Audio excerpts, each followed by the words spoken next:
All right, today is Wednesday, April 16th, 2025. The time is 5:30 p.m. Calling this council public hearing to order.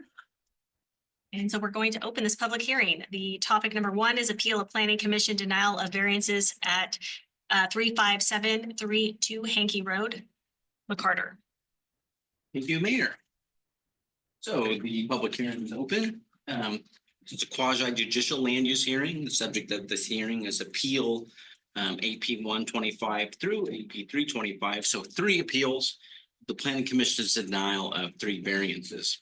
The variances are for a reduced setback, reduced lot size and area, and reduced lot width in area. The subject property is identified in the county assessor map as map and tax lot 4 North 1 West 5 AB, tax lot 100. The applicant, appellant, and owner are Kevin and Catherine McCarter, who hopefully will be here soon. I did get a reply from them in an email this afternoon. Because quasi judicial proceedings require the observance of certain procedural formalities, we must take a few moments to cover some preliminary matters and required statements. So, does any council member wish to declare a potential or actual conflict of interest or bias in this matter? Okay, I see none. And there's no audience member currently to ask about whether they want to challenge counselor to make a decision. Oh yeah, we have to ask if any counselor wishes to declare an ex parte communication or site visit. I don't think so. The only thing I would have is when I ask questions on clarification from you. So And that's asking questions of staff is not considered. just making sure. Yeah. Cover my bases. Oh, yeah. So generally the proceedings will be as follows: required statements as I'm doing, staff report, which we'll do very shortly, applicant presentation if they're here, and then testimony from anybody else in favor, neutral, or opposed. Rebuttal, final questions, close of the record, deliberations, and decision.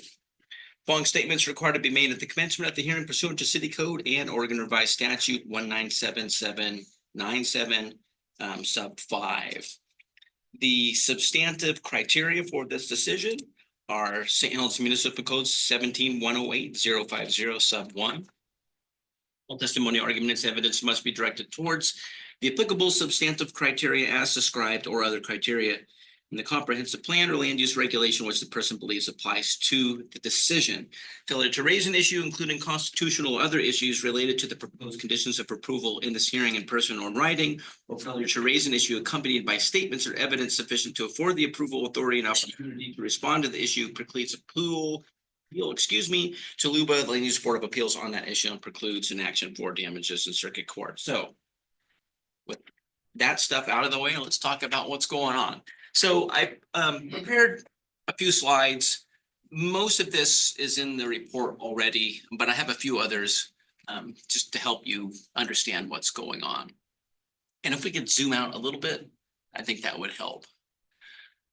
So this is a property on Hankey Road. And Hankey Road is one of the few roads in town, which is a hill that needs to be gravelled in the snow and stuff like that. And so we have a house on there and a shop. The house is about 100 years old, and the shop, the attached shop, is about 10 years old. And so the ultimate goal of the applicant is to carve off the shop, to basically split that lot sort of in half. You can see the red dashed line, which is the potential property line. Now, this is not a land partition proposal. These are variances which would be used to a subsequent land partition proposal. So that's their ultimate goal, and they need some variances to do that.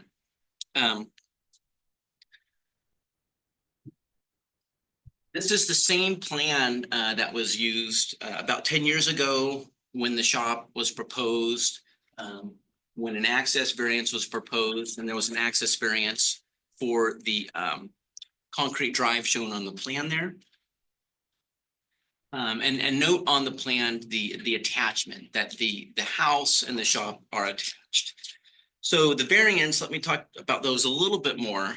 So lot size, the normal minimum lot size in this zoning district is 7,000 square feet. And in order to get a line down between those buildings, you're gonna end up with a lot that's under that, roughly 5,100 approximate size. And so, okay, well, you need a variance for lot size. And then lot width. So in the R7 zoning district, there's two lot width standards. There's 50 feet at the street, and then there's lot width at the building line. And that's when you're in the lot a little bit more. And the lot width at the building line is 60 feet. So in this case, it has about 54 feet or so at the street. But then it narrows as the lot progressively moves away from Hankey Road. So normally in this zoning district, if we were looking at our typical standards, the lot would actually widen a little bit instead of narrow. So it's a little narrower than what we would normally see in R7 zone, and thus they are proposing a variance for that. And then the other variants are setbacks. And this is where we look between the old home and the shop building. There's about 8 feet there. And in the R7 zone, your normal side setback would be 7 feet. And between that 8 feet, they're proposing one setback to be roughly 4 feet 2 inches and the other one to be 3 foot 10 inches. So those are the three things that the applicant would like you to approve so they can seek their partition. This is an appeal because the planning commission did not look favorably on it. And so anybody has a right to appeal to the council for a second shot, and that's what they did. So if we go to the next slide, this just kind of shows things a little more zoomed out to help tell the story. Because there's several things going on here. So there was a lot of things done 10 years ago. And this will help kind of cue you into that. So when they first bought the property around 2013 or so, at least based on my notes from 2015, it was this whole property here. And what they found is there was an old property line that wasn't really a lot, but you know, this house is 100 years old, so it's an old property. And there was this old property line that kind of was like this. And when you have an old property line like that, state law lets you use it. And so they did a lot line adjustment to basically create this parcel. They still own this. And there's some importance to that in this matter because of the historic driveway and parking area for the home. So this is the old parking area, and this is the parking area that they're proposing to make up for the loss of this.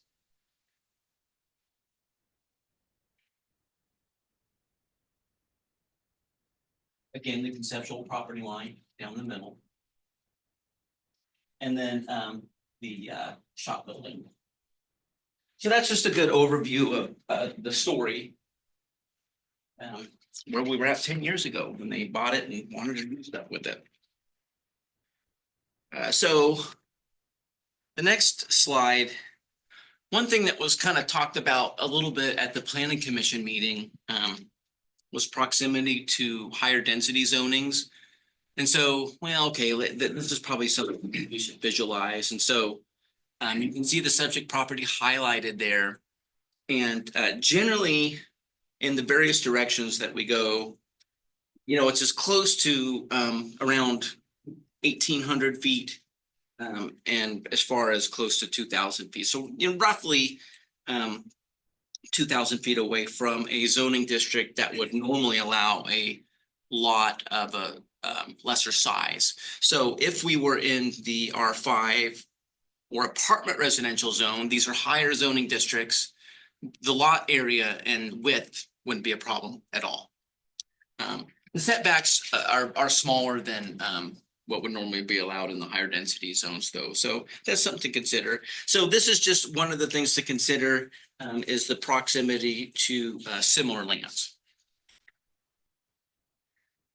Now this next slide, I thought this was good just to help you think of this matter comprehensively. So the commission denied it. And I think when I look at this proposal, it's easy to deny. And the default findings in the staff report are for denial. It's hard to approve, but it's not impossible to approve. And so if when you consider everything, including all the testimony tonight, you're leaning towards approval. So what do you hang your hat on for that?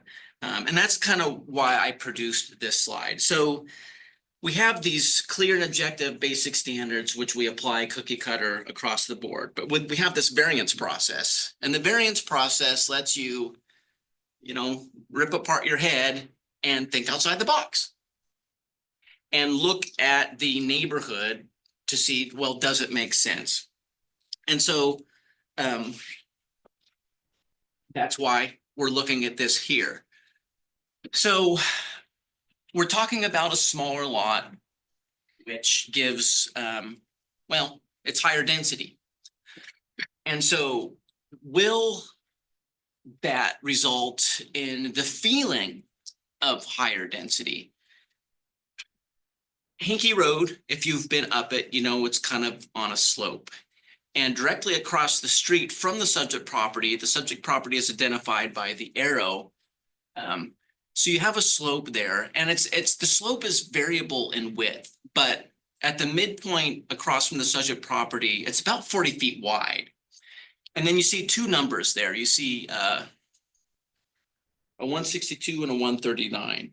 So that's a 23-foot difference. And that is the difference in elevation from the midpoint of the property, basically where the property line's proposed, to the bottom of the slope.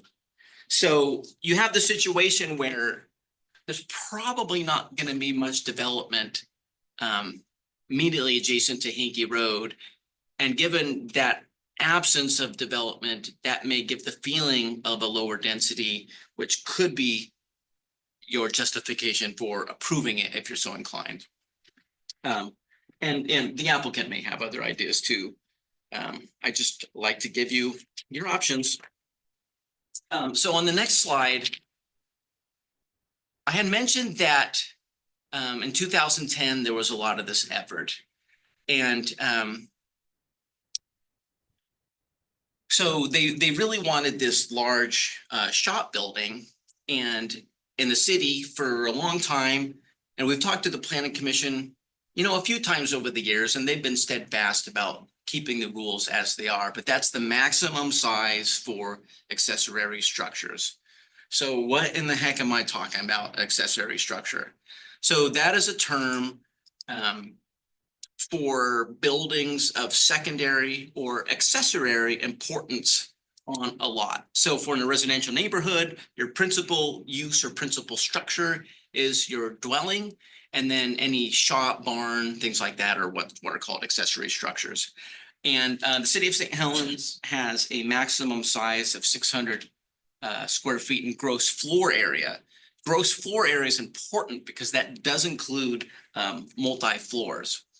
And this is a pretty big shop building. It wouldn't be allowed as a detached accessory structure without a variance or something.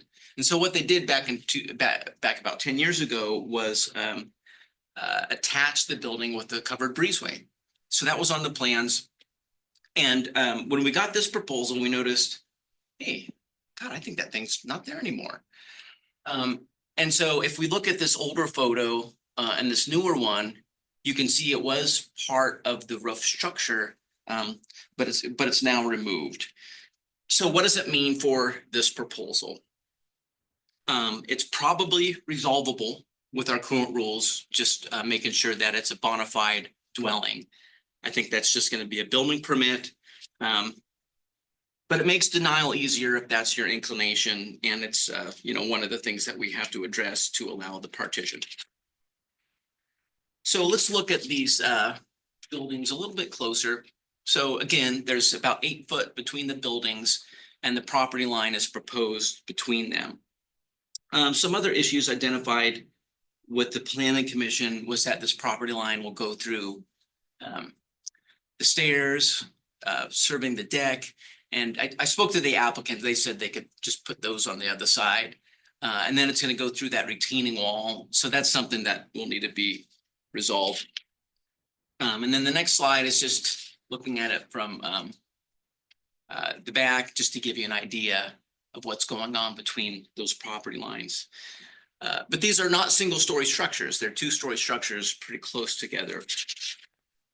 And then just, it's always good to have more visual context. Here's a Google Street View of the property. The old historic driveway is seen there in the foreground, and then you can see the one approved with the variance serving the shop, which is kind of halfway behind the house there. So the next slide, these are the things that we're supposed to think about with variances. And technically, we're supposed to look at these various criteria and find that they're all approved. So if one of them, you're like, I just don't think it's approved, then the variance is kaput. So I'll go through these briefly and just help you think about how you may want to sway your thought processes. So shall not be significantly detrimental in its consequences to the purposes of the code. So the planning commission kind of talked about the new normal. In St. Helens now, you can have 2 detached homes outright. And does that itself, is that a self-justifiable basis for a partition? That one makes me a little nervous just because of the new normal, and does it set a precedence?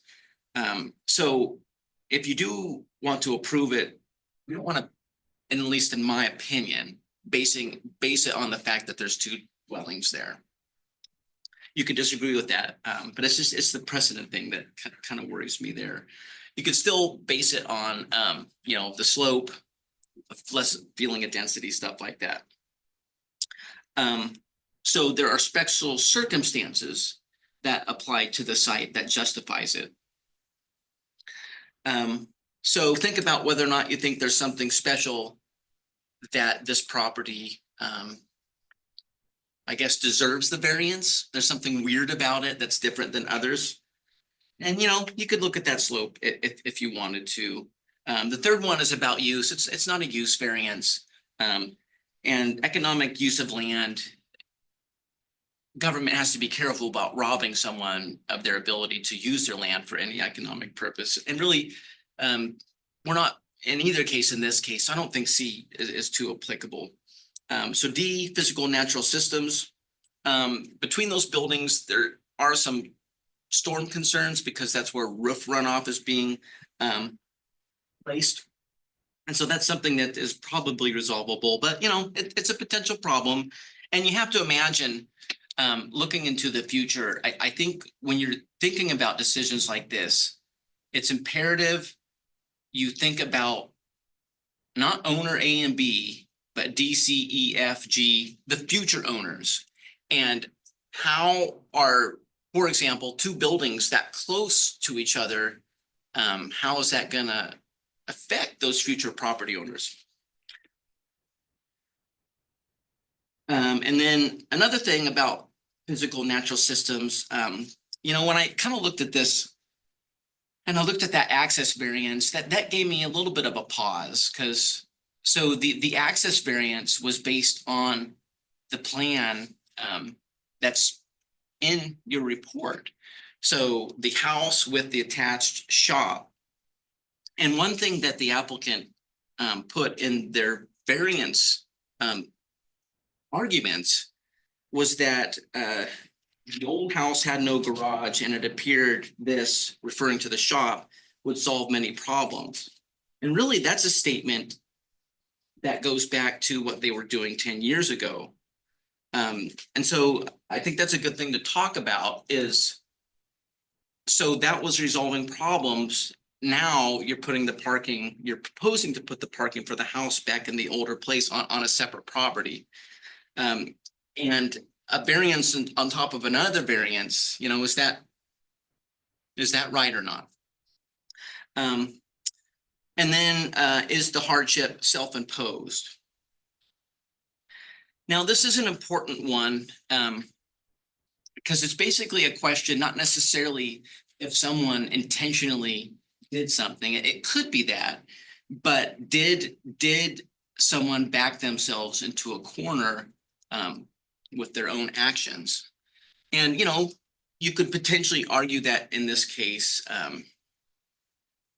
based on the things that they've done, they put that building where it was and now are asking for these exceptions. So that's just something I want you to think about with the testimony. I'm sure the applicant will respond to that stuff.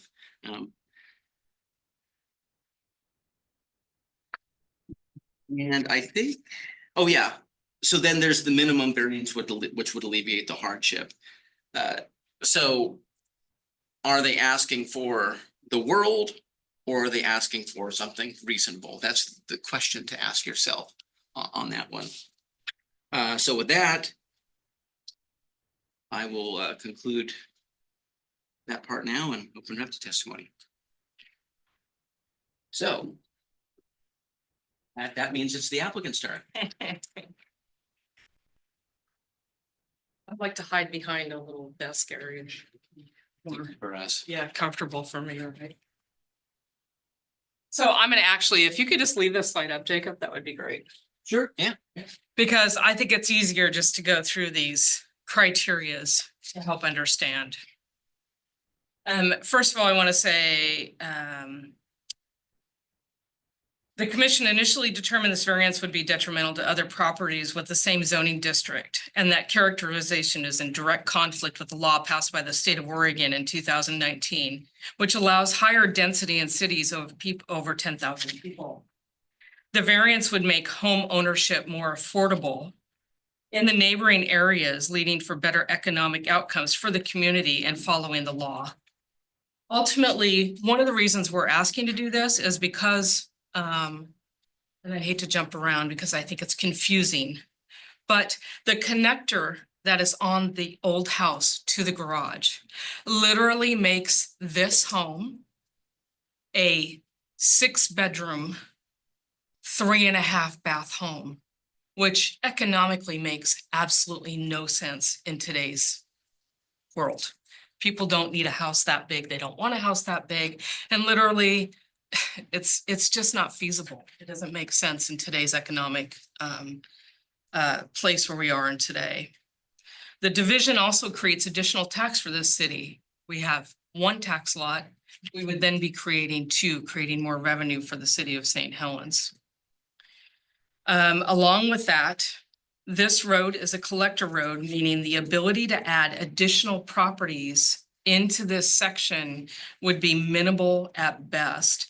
There is a secondary driveway, and we've discussed in the future, if we so choose not to sell that portion of the property, which is the big property that Jacob pointed out in the large picture.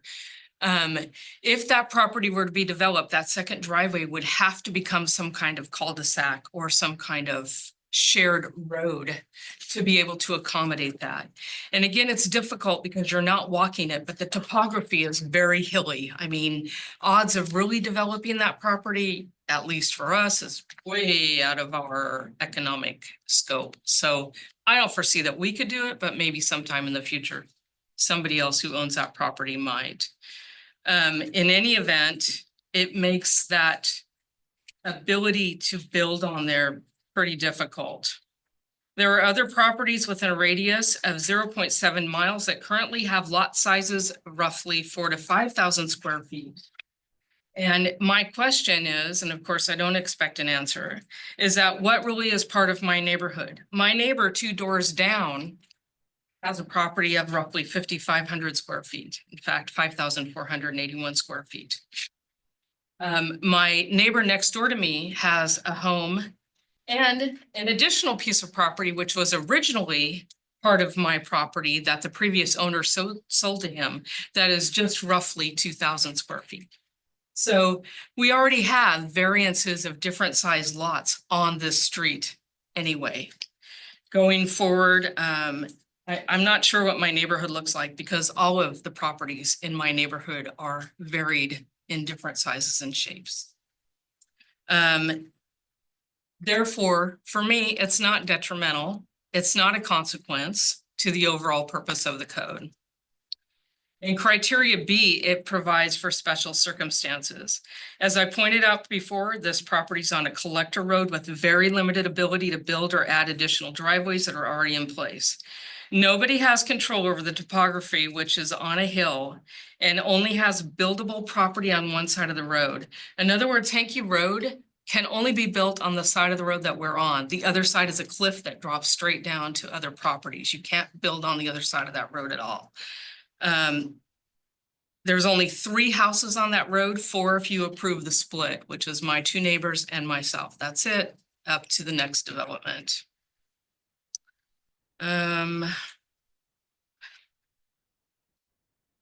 No one could have foreseen this change in the law, which I will point out considerably many times. Had I known that they would change the law, I would never have built that garage on that side of the property. I mean, that's literally the whole point to this. Had we known that that law would change 9 years later or 7 years later, my math is probably not good. But anyway, in the future, we would have chosen to put that garage somewhere else. In fact, when I came for the first variance to build this garage, the council actually wanted to give me more to allow an RV to be able to drive around that house into the garage and come back out the other side. And we didn't want to do that. We were trying to keep it so it would be simple and together and made sense. We didn't know they would change the law, and we didn't know this might be an option to us in the future. So those are the circumstances which exist for the lot size, the shape, and the topography. Jacob talked a lot about criteria C. The standards will be maintained. Earlier, when they originally denied it, they were under the impression there were existing structures encroaching over the property line. The only structure truly encroaching on that property line is the rock wall, which we put in a couple years ago, and it's easy to remove and take out. It's not solid in any event. And the other component to that is the deck.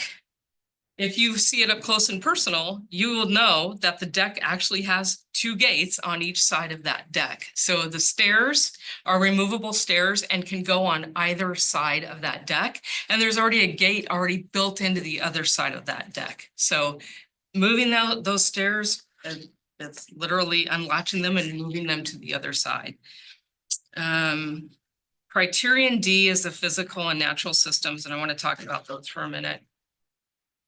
We already know that stormwater runoff can be diverted. It's just because of where the gutters are on the house. It just needs to be moved off one gutter off one side and put on the other end, which would run it right down into the sewer system.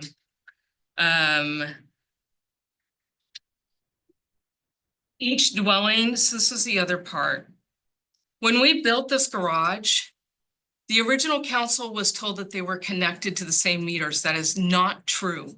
Each dwelling already has its own electrical and its own water meters. They do not share. They are already separated, they were done in the original build, so those would not need to be resolved. And the easement that we would request is an aerial encroachment, which is the electrical line which runs across the house. Aerial encroachments are standard. They're common in every city, every town, every place. So that's a normal easement. And the one thing that we would do, and we're prepared to do, is drill our own sewer line, because currently the sewer line runs underneath the secondary driveway. We had already planned on doing it anyway and planned to request permits to put the big house on its own sewer line anyway, which is nothing. We've already actually talked to contractors to drill straight into the house and right out to the street. There's a sewer connector right out to the street. So that's probably the largest component to this, but it's solvable and one that we already plan to solve. Those are the physical and natural systems that we would have to look at. Last, the hardship is not self-imposed. I couldn't have self-imposed this if I tried. Again, I had no idea the law would change no more than any one of you knew that the law would change. Had I known that, I wouldn't have built this shop in the place that it is. I would have made it a separate place so that if I would have known, I could have separated it in the future or done something different. Or if the city of St. Helens were building $1 million houses around me, it might be a little different. Somebody might want a 6-bedroom house. For me, I have 3 people in that house. It doesn't make a lot of sense. And a cat who has 2 of those bedrooms to herself.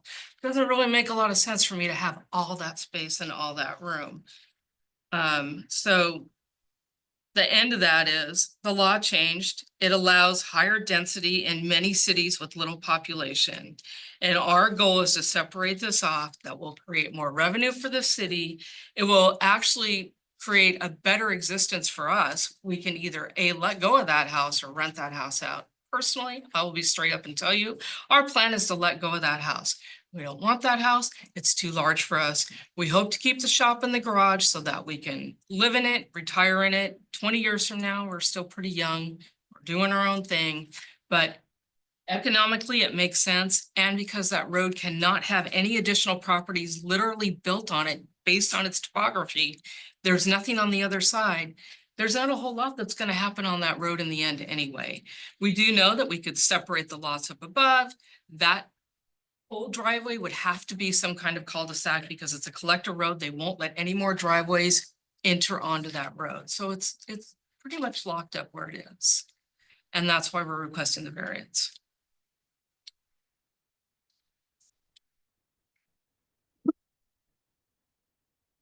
Do you have any questions of the applicant there? I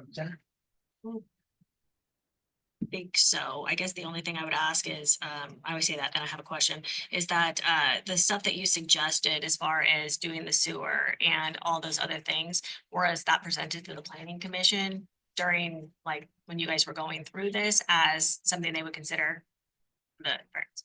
So initially, I believe that this was presented inaccurately to the initial council, is what I would say. And I believe the picture that was created for them was inaccurate.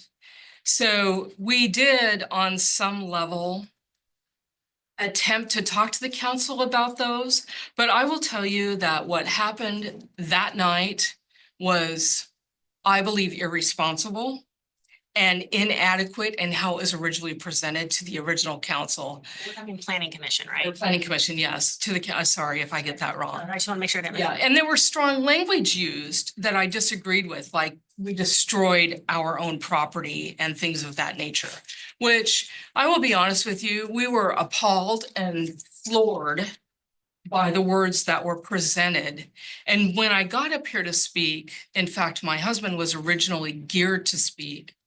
He was so dumbfounded by the original presentation of the property. He was like, what happened here? I don't understand.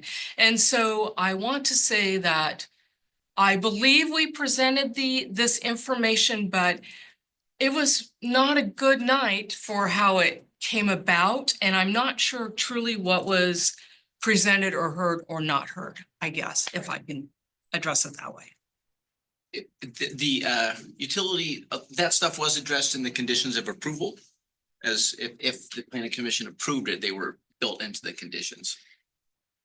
So the information was present at least. If that makes sense. Anybody have any additional questions, Counselor Hubbard, Counselor Gunderson? When did the attaching the garage and the house together, when did that disappear? Well, we actually, if you had more current pictures, I don't think yours was the older one. We put a new roof on the old house, a metal roof. And that took place, I think, 1.5 years or 2 years ago. The actual connector, believe it or not, is still in our garage in one very full piece and can be replaced back up there. But it was removed so that we can, is that the new, oh, it is the new roof. It's new and old. Oh, new and old. Yeah. Yeah, Oh, yeah.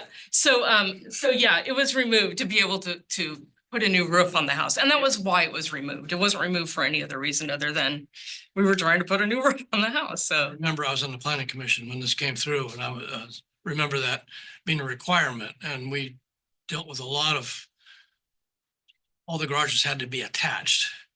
And Well- this is one of them. This was an as an addition. This was originally permitted as an addition, correct? Mhm. Yes. So not the attached, the garage, oh, and because of its size, I think had to be. Yeah, this, Yeah, so that's why. Yeah, but that's why it was removed, because we put a new roof on the house a couple of years ago, and we still have it. I mean, it's still there. It didn't go anywhere. Oh, yeah, it's no big deal. great. Cindy, do you have any questions? Councilor Emerson? All right, well, now it's testimony time. You'll have another chance to rebut if. Okay. Or whatever may come up, if anything, between now and the end of comment. So does anybody want to make comments in favor, neutral, opposed? He'd be in favor. I would guess I'm that. pretty sure. I can speak for his vote. He'd be in favor. Two. To lose his We're gonna have to go to the courthouse for a different document, right? Okay, so no additional testimony, nothing to rebut. Final call for comments, if you have any more. Doesn't look like it. So, any final questions for staff? Gathering facts before you close the public hearing. I think the one thing I just want to be clear on is that we have, it appears to me, is that we have obviously several different intertwined variances here, if I'm understanding correctly. So for us, when we're making the decision tonight to approve it, it's an all or nothing. If we approve one, like if we approve one and disapprove of the other two, I mean, it's out, right? So it's a Yeah. nothing. I just want to make sure I'm clear on Is- that. Yes, you know, unless they were willing to move the shop or demolish the shop, which kind of thinking that's not the case. You really need all three of them to make it work. So you have to find in favor of all the variance criteria and all the variances to have a package that they can take and apply to a partition. I've got one question. So the variance to put the lot line between the buildings, if that's granted, then we just took away the fire code issues that wouldn't meet fire code. Well, we have one of the conditions, so if you approve it, we would use the conditions presented to the planning commission. And that includes resolving any portion of the building closer than 3 feet to a property line. It looks like the eave to the shop, I think, would be a little bit closer, but we have that covered in the conditions. And the partition decision would give us another chance to consider that. About openings, I couldn't see any openings in that, but that would be an issue too. If the council was so inclined to allow you to speak. Do you mind if I address? I don't mind. I'd like information, honestly. So the building inspector has stated by his visual that that's not an issue, that it can just be ground back, because literally it's 2 inches. Ultimately, for the partition, we would make sure we have surveyor certified, got a little tongue tied there. All the dimensions, so we know exactly, we know a lot of it's pretty close. But we just get those refined measurements to make sure everything's okay. Okay, and essentially, how we do this today, for lack of better words, it's gonna become case law, right? So for each new parcel, it would be eligible for the duplex or detached home. So we're really kind of setting a precedent here. Yeah, and well, if that is the basis of your finding, and that's why I kind of mentioned I would focus on other things. to avoid that being a precedent. Now, it doesn't mean a savvy person in the future can't say, well, you did this here, doesn't mean I can't do this. So there's always that risk. But that's why if your inclination was to approve, we would want to lean on the topography, the fact that the immediate other side of Hankey is not developable, and that automatically gives you extra open space in the area. So although maybe you have a lot that's smaller and indicative of a higher density, it doesn't feel that way because of that baked-in open space. So then it's just a matter of your comfort level of having those buildings so close to each other. That's where the air, light, and space question comes in for the setbacks. Yeah, so the purpose of setbacks is air, light, and space. And each zoning district, you know, from your highest density to lower density, once you get to the lowest density, it has the greater setbacks because that zoning district contemplates more air, light, and space because it's lower density.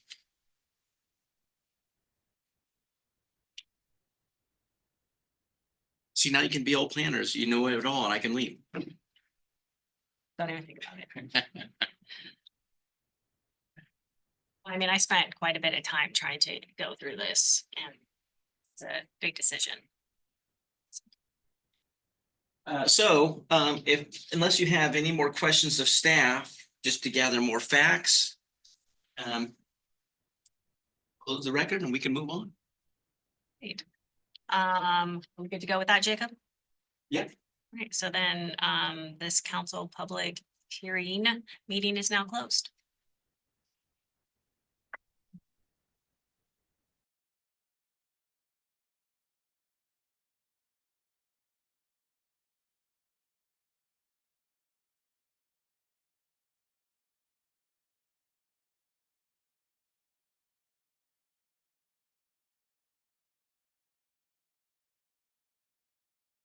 Your little nod over there.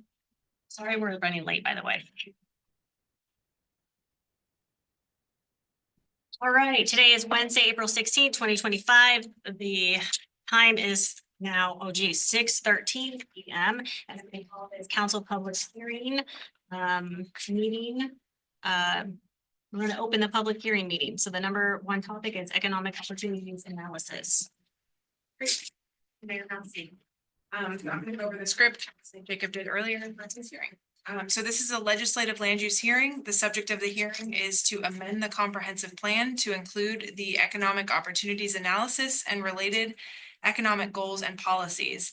And amend the comprehensive plan to include the St. Helens wastewater master plan, the St. Helens water master plan, and the St. Helens stormwater master plan. The applicant is the city of St. Helens.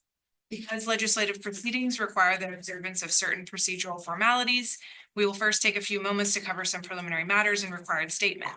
Does any member of the council wish to declare a potential or actual conflict of interest or bias in this matter? None? Does anyone from the audience object to the ability of a counselor to make a fair decision? Generally, the order of proceedings will be as follows: required statements, staff report, applicant's presentation, those in favor, neutral, those opposed, rebuttal, questions, close of the record, deliberations and decision. Following statements are required to be made at the commencement of the hearing. Standards for decision by the council shall be based on St. Helens Municipal Code 1720-020. All testimony, arguments, and evidence must be directed toward the applicable standards as described or other criteria in the comprehensive plan or land use regulation which the person believes applies to the decision. So we're here for an EOA adoption. This is a project we've been working on now for just over a year. So this shouldn't be anything new, but we have our consultant from Echo Northwest, Beth Goodman, who is here to give kind of an overview of the process and answer any questions.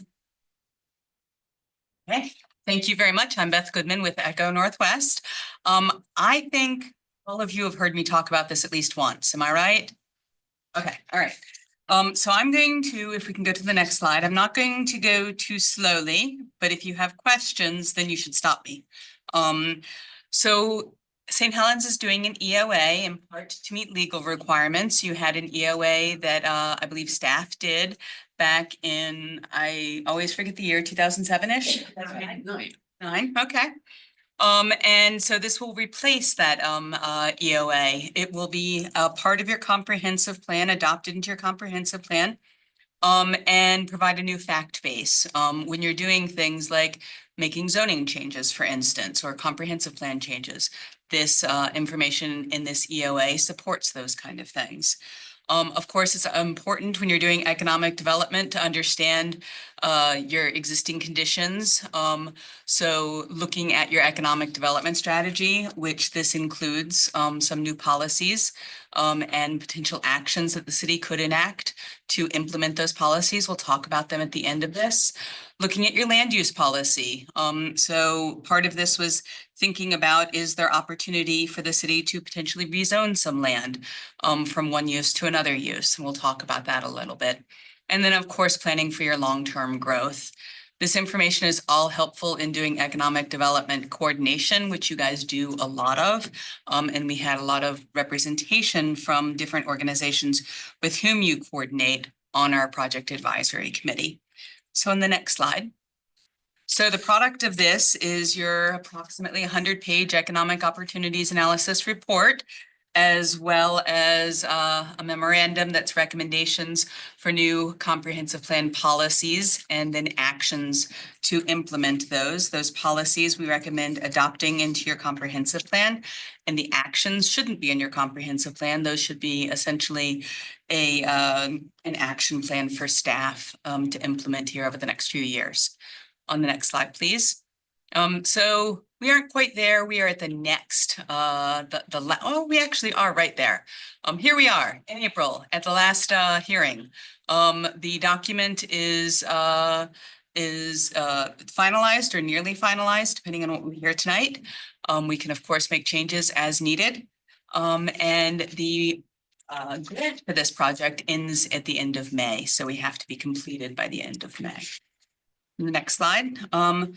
The first part of the EOA, we looked at your buildable lands inventory. And so we started with all land that is zoned for commercial or industrial. So everything that is in a color there, both within your city limits as well as within your urban growth boundary. So areas that aren't yet annexed into the city. So on the next slide. In thinking about buildable lands, of course, we want to think about what constraints there are on your existing land, because we don't want to count land that is constrained by something like the floodplain. We don't want to count that as buildable. So this shows all of the constraints that we considered through this project. On the next slide, please. This slide shows you everything that's in color is your unconstrained buildable land. You have about 302 acres of buildable land. Most of it is within the city limits, about 280 acres, and most of that is in heavy industrial. On the next slide, you can see the totals of buildable lands. Before I go on, are there questions about the buildable lands inventory? I have a quick comment. I think that buildable lands inventory is really important. The wastewater lagoon, sometime lovingly known as the toxic waste lagoon, is excluded from the lands considered. So just remember that the hazardous lands are excluded from the inventory. Remember correctly, last time you came and spoke with us, we're in really good shape as far as like buildable lands, industrial, light industrial and all that, right? In comparison to other cities especially, yes. You have some unique characteristics here where you've got some land that is within your industrial park and controlled by the city. And it's heavy industrial, obviously. And so what you do with that is an important thing, I think, in your economic development strategy and approach. So, and you even have some plans for getting more electricity to that, which many cities would love. All right, on to employment growth then. So the other part of this is thinking about How is Scappoose going to grow over the next 20 years? I'm not going to go over all of these national and state economic trends. They take pages and pages in the EOA where we document an awful lot of things that are happening within our economy. The one I have noted here a little bit more broadly is about the commuting patterns, where when you look at this, you have a fair number of people who live and work in St. Helens, about 1,113. About 2,700 people commute into St. Helens from somewhere else. They could live just outside the urban growth boundary or outside the city limits even. Into St. Helens, and then about 5,900 people who live in St. Helens and work somewhere outside of St. Helens. So we've got that kind of information in the EOA. An important part of the EOA is looking at the employment base in St. Helens. And you've got about 4,800 covered employees in St. Helens, and we'll talk about covered employment a little bit in a few minutes. Can you go back, please? The largest industries are things like government and healthcare. And when you look at those are the blue bars. When you look at the sort of orange horizontal lines, those are your average wages. So you see things like government and manufacturing has above average wages. So as you're thinking about economic development, you probably want to think, what can we do to support more manufacturing?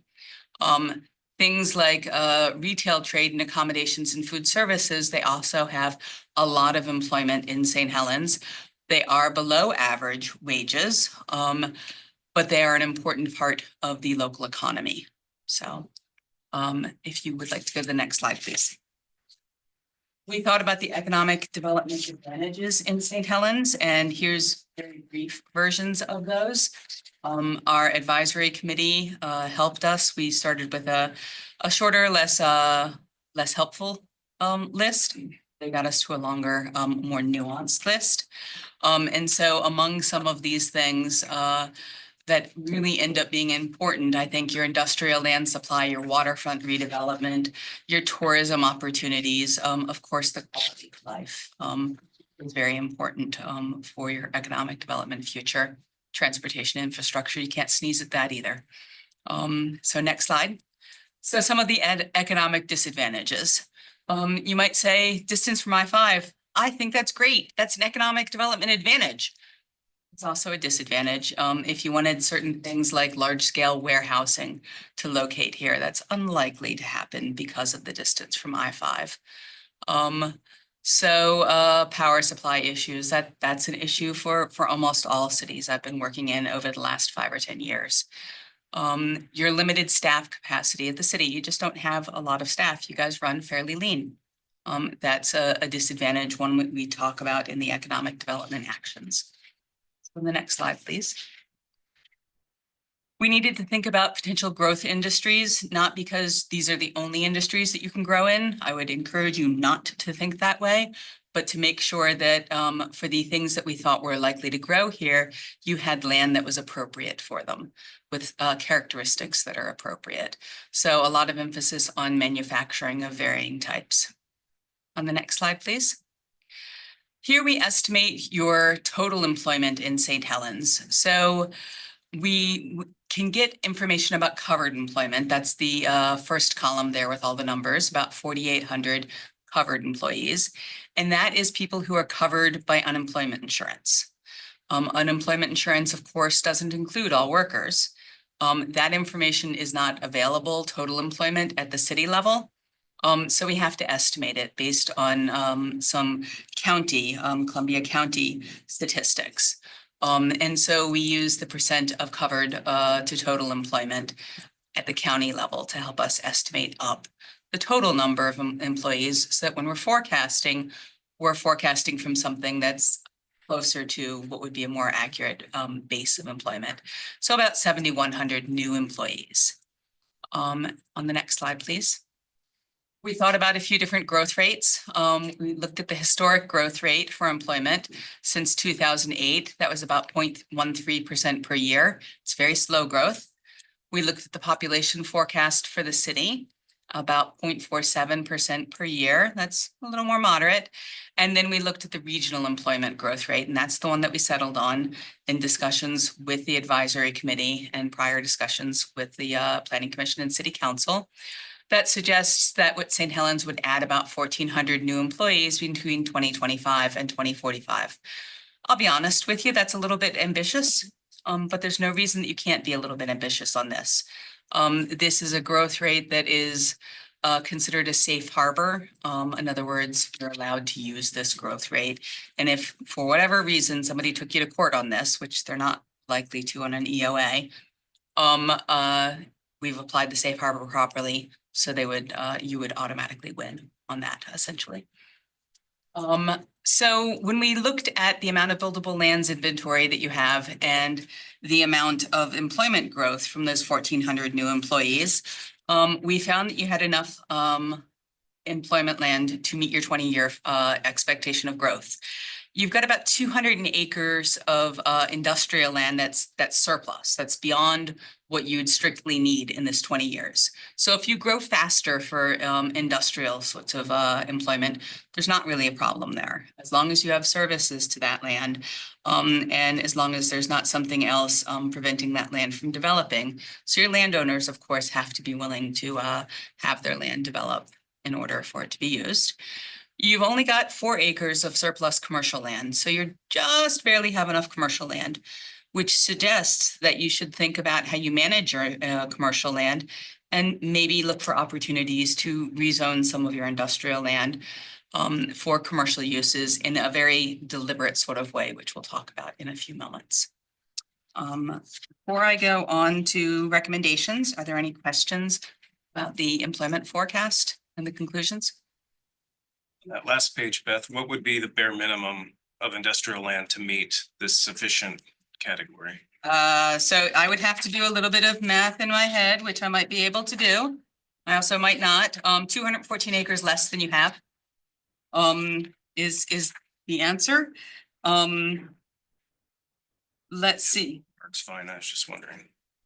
So you've got 181 acres of heavy industrial, plus we'll just call it another 46. That is 220-ish.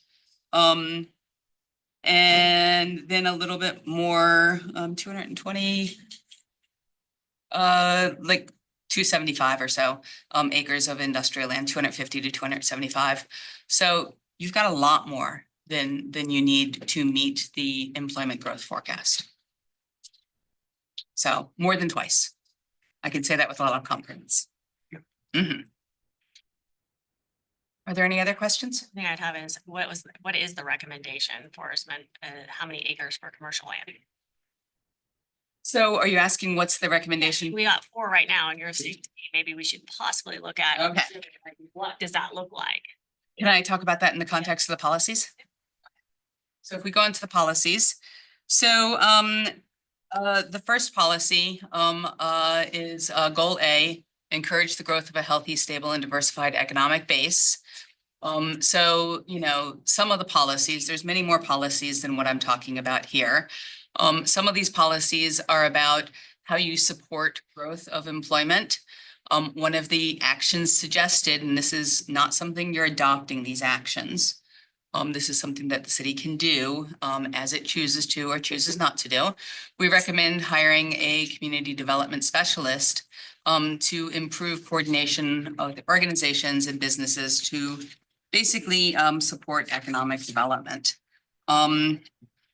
That person we talk about a fair bit in the policy document. There's a lot of different groups you'd want to coordinate with, that kind of thing. And, you know, key responsibilities include, you know, things like streamlining city functions, simplifying the development and permitting process, helping businesses understand development and permitting process, and assessing why businesses fail. It may well be that in hiring that economic development specialist, some of the things that some of your current staff are doing, you know, maybe that's just that person. And maybe they're a little bit, your existing staff are very smart about land use. And so maybe they take some of those land use responsibilities. They can do more of that. So don't take the suggestion and all of the detail is exactly what we're saying, you need to think about this based on who you're hiring, who you have. And then develop a business growth and attraction strategy. So that's something that's much more targeted and much more strategic than these broader policies and steps are. So that's goal A. Goal B is ensuring that you have sufficient land and infrastructure capacity to support a diverse range of employment options. I'm looking for when we come to the recommendation about zoning. And so this one is really about making sure that you're coordinating your capital improvements planning with your economic development planning to make sure that you have the infrastructure available needed to employment lands. You guys do this. And so it's an affirmation to continue doing this. Continue looking that you have enough land that's zoned to provide industrial and commercial opportunities. Periodically monitoring land development to see when you may need to change your comprehensive plan map. I'm just looking through here. One of the actions that we don't have highlighted here, actually it's the last one, is conducting a zoning audit to make sure that your land use regulations are aligned well to your city zones. Part of this audit is looking at the types of uses that you've got, especially on your existing light industrial land, and determining what types of commercial uses might be appropriate there. And deciding whether some of that land would be appropriate to rezone for commercial uses or to allow a broader range of commercial uses in some of your light industrial area. So you want to strike this balance of preserving what I would call your prime industrial land. So that's, larger industrial sites in your industrial park where you've made big infrastructure investments. And then look at your land that is often light industrial, and maybe it's located in a place where it would be better for commercial, or commercial would be just as good as that. So transportation access, visibility, those kind of things, proximity to residential development. So that's the point at which you would make that decision and decide where and how much. I don't think we're talking about take 100 acres of industrial and turn it to commercial. I think we're talking more on the 5, 10, 20 acres. It has to be the right land in the right place. Jacob or Jenny, do you want to add anything to that? I think you've captured what the technical advisory committee talked about, just being targeted. Yeah. So then goal C is about attracting and retaining your existing businesses.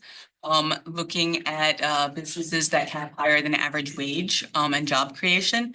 That's not the only thing you want to consider, because as I said, some types of businesses pay lower than average wages, and those jobs are important also. But also, thinking about how can we get higher wage jobs here, such as manufacturing. So looking at potentially a market study to identify key opportunities to rezone non-prime heavy or industrial, light industrial land commercial. That's the action I wanted to highlight from this one. So another hit on that. Small business growth and entrepreneurship is really important for you. How do you foster that?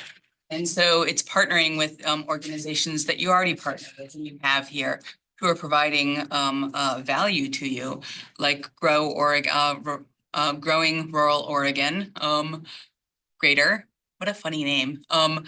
The Main Street Alliance, South Columbia County Chamber of Commerce, so on and so forth. Working with these partners, maybe to look at a business incubator or a co-working space. So having small spaces where businesses can spin off into, that's often a barrier to businesses getting going and getting essentially out of their garage to the next step. And then you need a step beyond that. So on the next slide.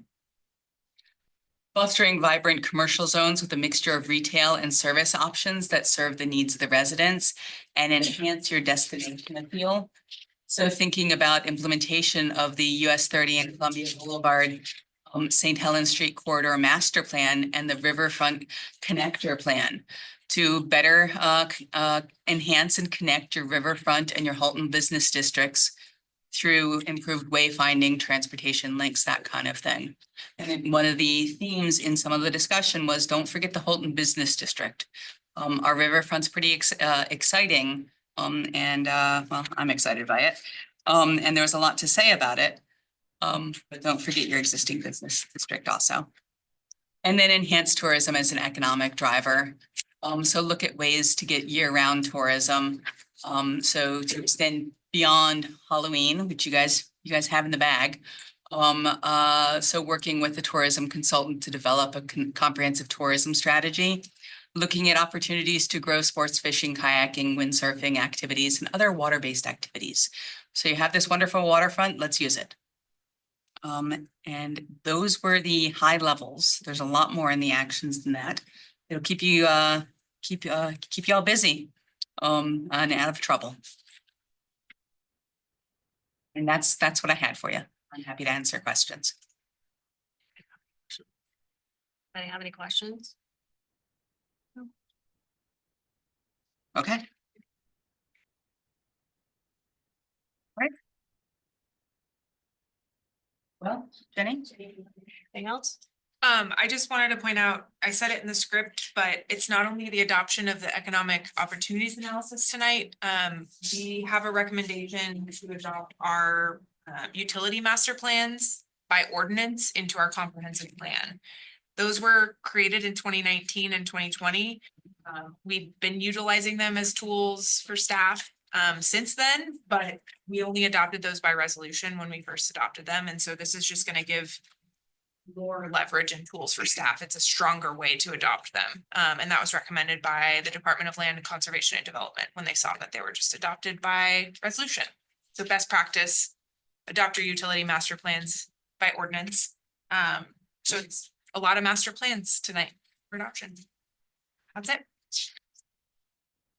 I guess that we can adjourn this Yeah, we can ask for testimony. Oh, Probably, yeah. So would anyone like to speak in favor of this application? Anybody? Would anyone like to speak in opposition? Always a comic. No. So we're not gonna have rebuttals. So I don't believe there's any more testimony, so you can close when you're ready. all right, we are going to close this council public hearing. Jenny?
No,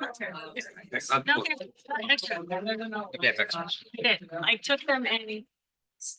Didn't print them because I I know printed- they always, they. Yeah, there was some misunderstanding. Yeah. All right, today is Wednesday, April 16, 2025. The time is now 7 p.m. We are going to open this council regular session. We don't have any hometown heroes this week. Hopefully, we'll start getting some in the future. So if you know any public service or vet that would like or would allow us to honor them, please send them our way. There's a form on the website to fill out, but it would be nice to be able to start celebrating more of those. Otherwise, let's stand for the Pledge of Allegiance. There you go. My name is. I pledge Allegiance to the flag of the United States of America and to the republic for which it stands, one nation, under God, indivisible, with liberty and justice for all.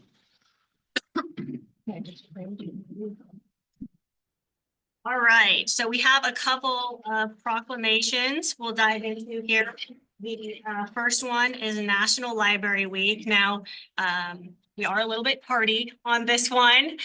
We have Suzanne here, so thank you for being here, Suzanne. And I will read this. So City of St. Helens proclamation for National Library Month, April 6th through 12th, 2025.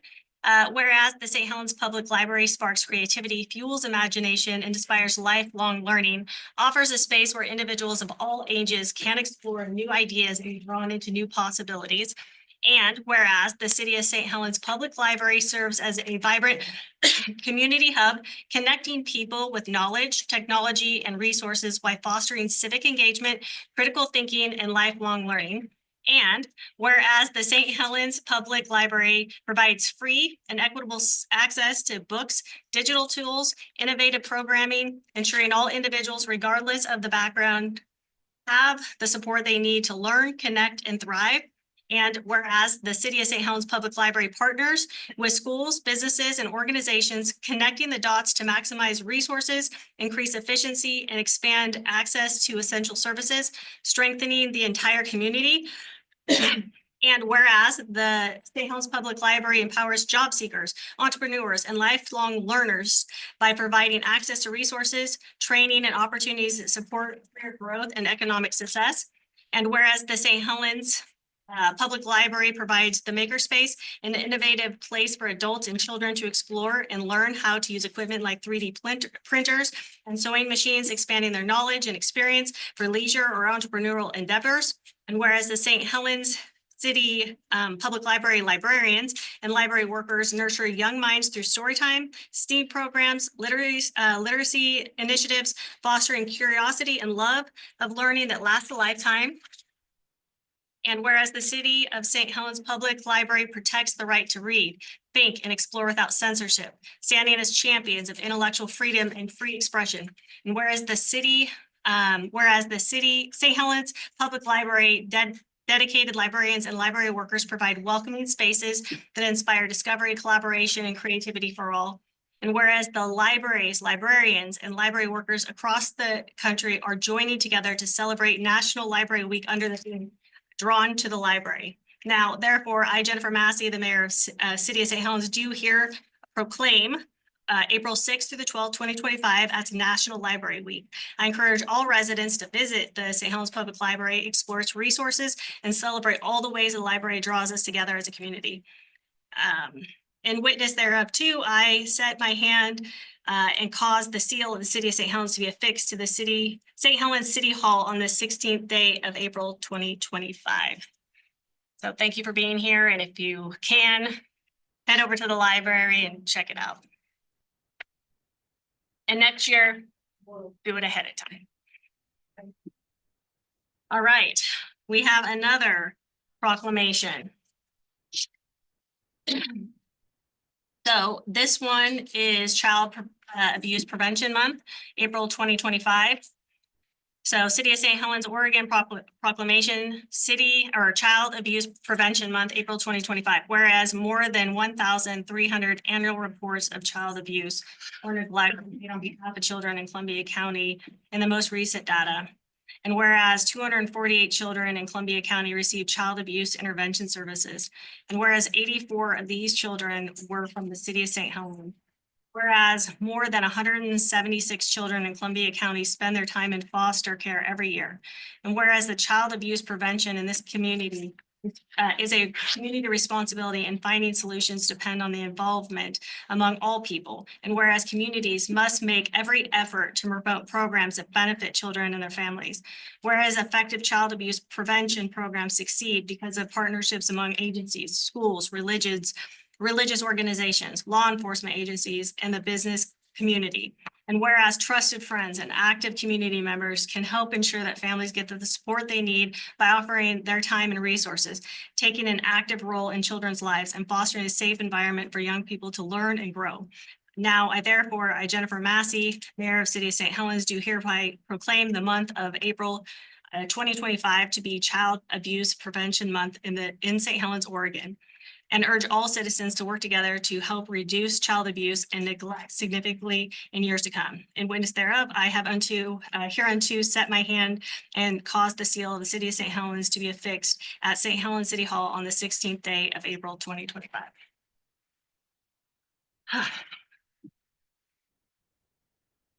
Okay. Now we will move into visitor comments. Now is the time for visitor comments. The visitor comment period is an essential part of government meetings. Each person has 3 minutes to speak. The council will take all input into consideration. However, in observance of Oregon open meeting laws, this isn't time for dialogue, but rather a time for us to listen to you.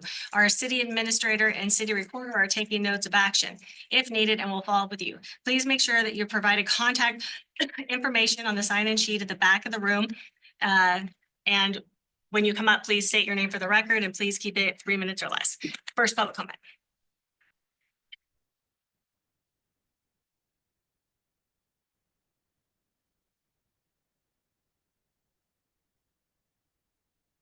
Brady Preheim. I want to start with the memorandum of understanding with Treadway. The Citizens Day in the park was an event that was started for the council to give back to the citizens. It was supposed to be put on by the council. Now we're going to pay just for management $8,500. On top of that, there will be costs for a band. Probably will get food donated, etc. But if this is going to cost us $8,500 on top of those costs, then don't do it. We are in a crisis this year for your budget, which you haven't even started talking about yet, and you should have. But to me, this is ridiculous. The intent was for the council to do it, not to mention the staff costs. The estimates are for last year that it cost close to $35,000 between staff time. Now we're going to pay $8,500 just for the management. It's ridiculous. This is an event that is just ready to give free hot dogs so you can get reelected. Stop it. In addition, I'd like to know why we would give more money to Treadway when they haven't even followed their contract. Where is the money that we were going to transfer? E2C gave the city $120,000 to the general fund. How much have we gotten from Treadway? Is that answer? I would love to see that in setting the record straight. So let's correct that and put that in your little information for next week. How much money have we gotten from Treadway? The answer to that is zero. You're telling me that we did this whole new contract that was going to be clearer and more transparent so that we know, and we've got zero money out of tourism, not a dime. E2C's proposal was to give $300,000 for 2024. And we get zero. So tell me how that's a huge improvement. Let's just set that record straight. I'd also like to know how come that people went crazy that E2C got paid $120,000 for a year-long contract. Treadway got paid $193,000 for 4 months and didn't put on events that worked. In addition to that, they actually pulled out $500,000 for that 4 months of work. Who is auditing their money? They were supposed to sell us things at no markup. They did a photo booth as just one example. They charged us the city $10,000, us, the citizens, $10,000 for a photo booth. You can buy photo booth for $3,000. We rented one for 10. Tell me how that works. Who is auditing their costs? Who is checking into those costs? Would that be nobody? That would be nobody. I'm glad you did learn. Thank you for your comment, Brittany. Yeah. At 6. Next public comment.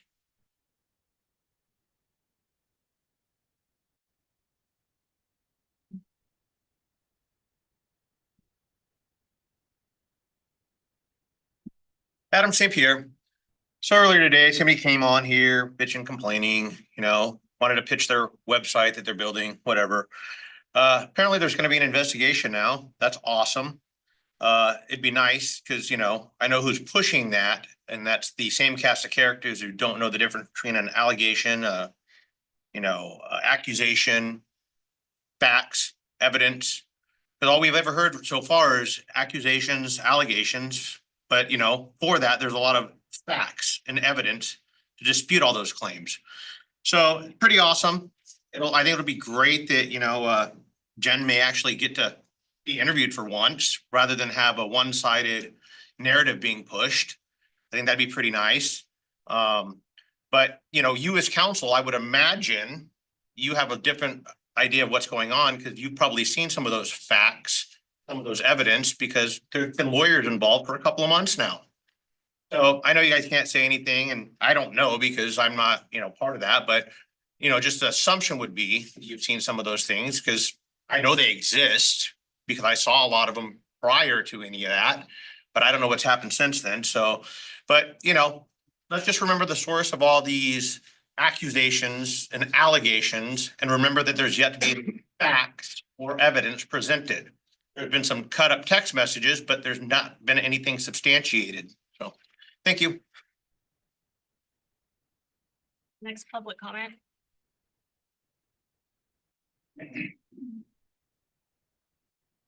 This is a first. For the record, please. Reed York. I'm speaking as a private citizen tonight. I just wanted to talk about the Child Abuse Prevention Month. Your numbers that you presented were staggering. I've dealt with victims and how traumatized they are for their entire life. And it's so important that if we see abuse, we have to report it, we have to deal with it. I just felt like getting up and saying that. And I'm a parent, I'm a foster parent, and it's terrible. So we just have to do whatever we can for these kids. Thank you. Next comment, please. Do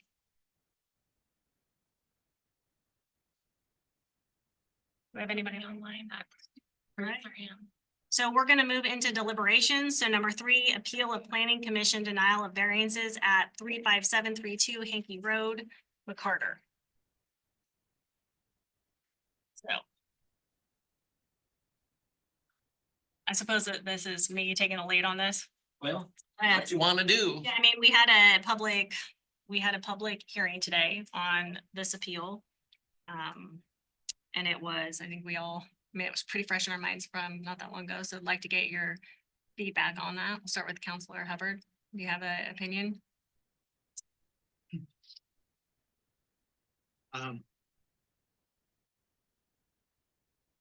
Well, they built what they wanted years ago on the lot. It fit their needs just fine. There was reasons not to do you go by the driveway up above, I believe, to justify putting it down there. And now they want to split it off. I think they're doing damage to their own property because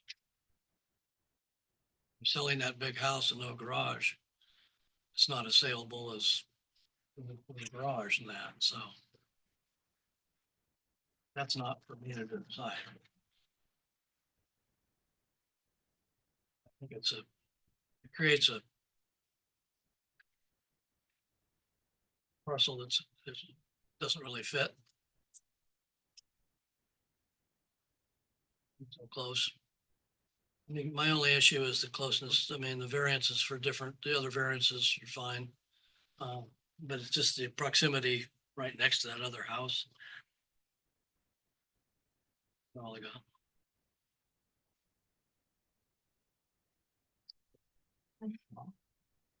I'm on the fence with this one.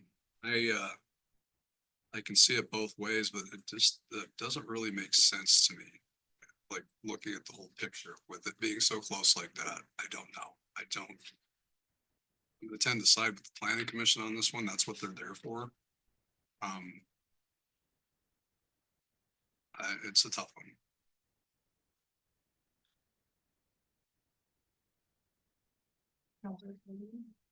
I agree with what both of these gentlemen have said. I think the applicants did do a good job, though, I think, of telling how they plan to deal with some of the issues that were brought up. Like moving the retaining wall, moving the stairs, changing the location of the gutters, just some simple fixes that could help the situation. But again, just the closeness of the two buildings. And I can see why they would like to do it, but I just don't see the need for us to move in that direction. So, there's several things. I mean, I spent quite a bit of time going through this, and the one thing I always first come back to is the planning commission is there, that this is what they spend their time on, right? And so it's really hard at first blush to think about us,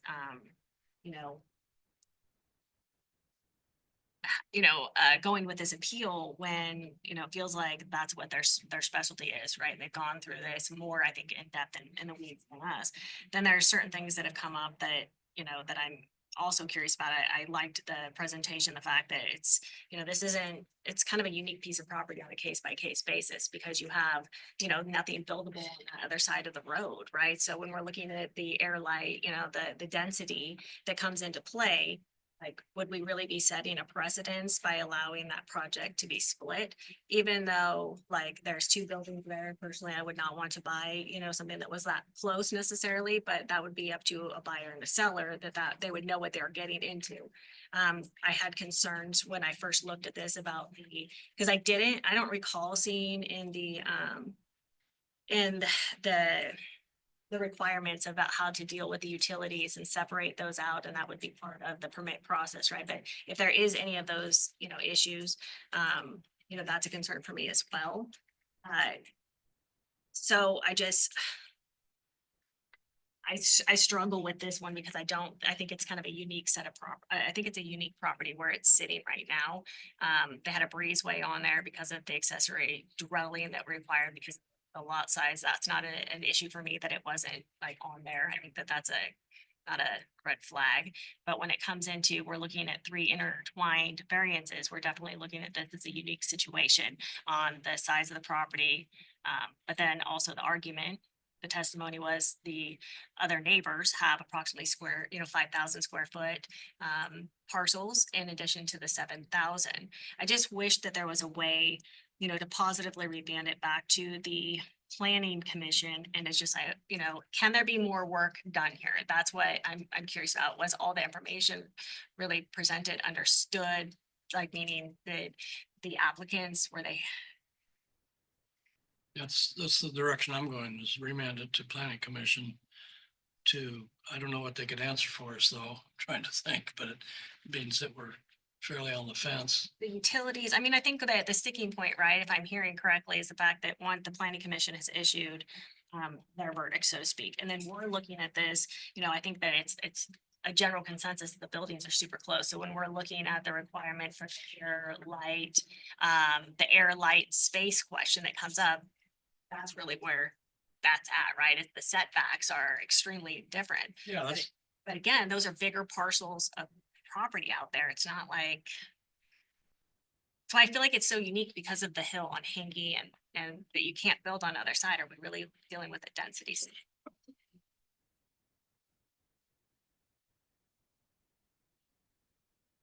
splitting it off is, I mean, they have visions of splitting it off and selling it or whatever, but I think they're So then let's say hypothetically, which we don't have that, hypothetically that they did, it's split and then whoever buys that piece of property, if it's down the road with the accessory dwelling that's on there, they tear it down and build it like, you know, something else on there. Like, it doesn't have to be in that spot. I mean, it's a hypothetical, but I don't know. We remanded it back to the planning commission to kind of come up with the resolution. Then what would that look like? What would we be asking them to do? The last time we did this, if I recall correctly, we were looking to, it was on that one building and how they could redesign it, right? And we looked at the fees a different way on helping them do that. What could we be helpful in this case that doesn't overstep the planning commission's verdict? So in that case, we had new information. And there's a couple components to the remand. One, there's new information for the commission to consider. And I don't think they talked about the lack of building on the opposite side of Hankey. I think that was always in my mind. But I don't believe it was discussed. So that's a potential new thing. And then the other component is that the applicant is willing to toll the clock. So what that means is in the state of Oregon for land use decisions, local governments are just supposed to sit around doing nothing. That'd be nice, but citizens wouldn't go for that. And I'm just joking that would be nice because that'd be more. But so what the state says is, okay, local governments are supposed to come up with their decision in a certain amount of time. That's 120 days. And so in the case of the remand for reconsideration, you would have to be okay with extending that time period beyond the 120 days. Okay. I'm not sure I understand. Extending what 120 days for what, a decision or? Yeah, so and the 120th day is the 19th of this month. Okay. So we would need to make a decision tonight, or if there's the remand, you would need to provide written consent. We're okay with this extension of time to go before the commission, which would be, you know, another. There's no guarantee, it's just a reconsideration. Right. And the council would base it on the new information of consideration of the opposite, the lack of development opportunity on the other side of Hankey Road, providing a potential lesser sense of density as justification. Guess my question would be, is that enough information? Or Remand it back to them for reconsideration. arguably, I would rather arguably remand it back so that they have another opportunity to get approval at the planning commission than us just to, for me personally, just to vote it down. I mean, this is their home, this is their economic opportunity that they may have. And so I feel like it should be exhausted at the planning commission. I don't know, I feel confident. There is a lot of information pertaining to all of the different variances and that, I mean, from my opinion, and I don't do this all the time, it seems like just to make sure that everybody is clear on the stuff. And again, Hankey is, that's what's in the back of my head is that developable part over there on that hill. and part of my answer, Counselor Gunderson, is we haven't had a lot of remands, so I don't have a vast experience of all these examples. Sure. So I'm shooting from the hip a little bit, but code talks about new data and the opposite side of Hankey wasn't really discussed, so that conceivably would check that box. I think it's fair. I mean, to have it looked at again by the planning commission. Yeah, I'm not trying to shirk a vote, right? Like we have a responsibility, but I don't feel like I feel like maybe there's an opportunity to go back and have them look at it. I would like to empower them to do what that commission does. You're the council, you're the ones with the voting power. And that's a potential option as we discussed. So what exactly would that motion look like? The motion would be to remand back to the planning commission based on the new information being the consideration of the lack of development opportunity on the opposite side of Hankey Road from the subject property. Contingent upon the applicant agreeing to extending the 120-day rule accordingly. Just want to know which one of you guys remember that. And you know, I said it, it's recorded, you don't have to say it Okay. verbatim, just as noted by staff is, that's right. Do we want any more discussion? I know. I think that's fair. And just knowing that they felt like there was information that wasn't fully presented. I think they've got a better idea now of what to focus on and what to stress. So I hope it'll be helpful. I guess if we're ready, I would make a motion to remand the, As noted by staff covers all this stuff. Right, so we have a motion second, Counselor Sandin. Aye. Counselor Gunderson. Aye. Counselor Hubbard, and I'm an aye as well. All right, number 4, economic opportunities analysis. So this would just be a motion to adopt it. Yeah, it is. Yep. Well, does the motion come later or is that now? no, I think it's right. It's right now. I think that's the one Kathy gives. You ready for that then? Okay, I move to approve the comprehensive plan amendment to include the St. Helens Economic Opportunities Analysis and related economic goals and policies revisions.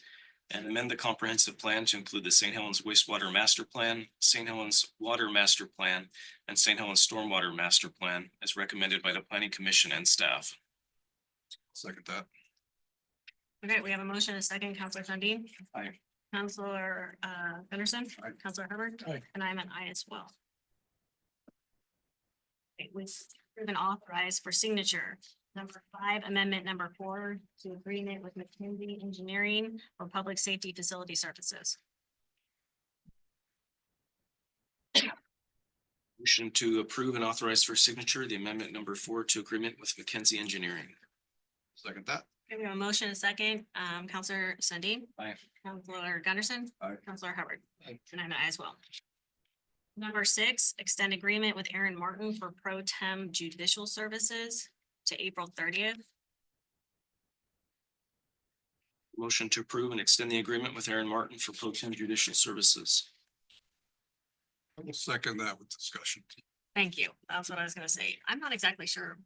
I might have missed this one. I don't know what this is. What is this?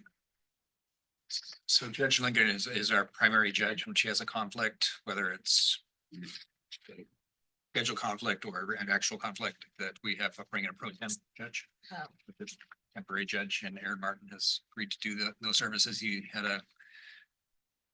his agreement expired. He's interested in doing it, and it's infrequently used so far. Yeah.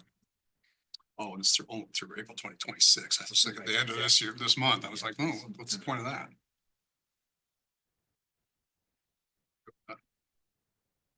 So we had a motion, a second, Counselor Sundin. Aye. Counselor Gunderson. Aye. Counselor Hubbard. And I'm an aye as well. Number 7, award the Belton Sewer Step System Capacity Study, project number S-685 to Grayling Engineers. Make a motion to approve and or authorize for signature to award the Belton Sewer Step System Capacity Study, project number S-685 to Grayling Engineers. Second. We have a motion and a second. Any discussion? I'd like to thank Sharon for clearing that up. Yeah, that was helpful. Yeah, very helpful. Any other discussion? I said it, I just can't.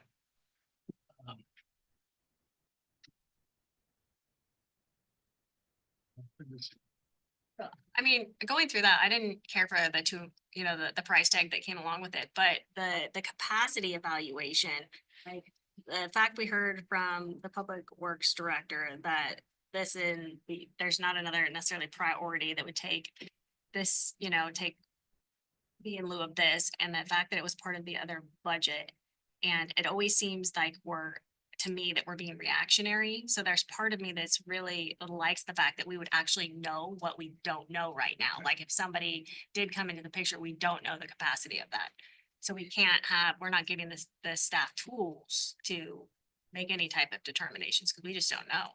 So I can see your logic and thought process on both sides of it. I just don't like knowing. It's like starting a project with no P&IDs. Well, why don't we add to that in their study, they should they're gonna identify where the pumps are and such. They should identify the ownership of those, who maintains them. Because that's still on private property, and I think typically if you're putting those in, the owners have to take care of their own pumps to the system. That sort of thing, so. Sharon mentioned that the city owns the pumps. She's actually on. Like, Sharon, can you hear us?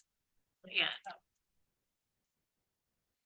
We always overly those. But if they clarify all that stuff, so we have a clear vision of what we're going to do when these developers come in and charge them for these things. Right.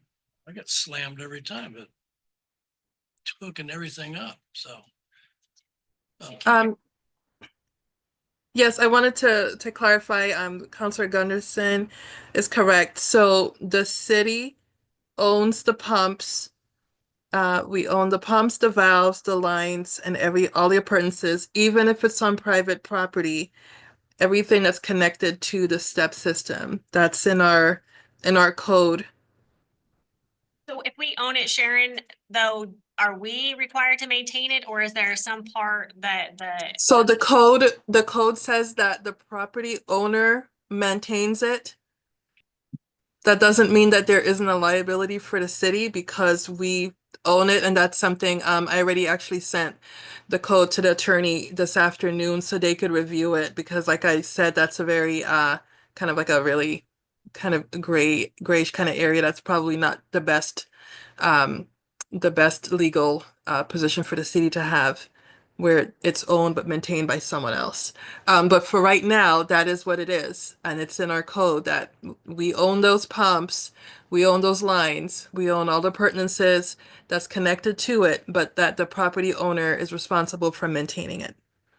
then if we're not in a time as of the essence situation, it feels like we should have that knowledge to me on that ownership and that clarification on who maintains it, if it's a liability for the city before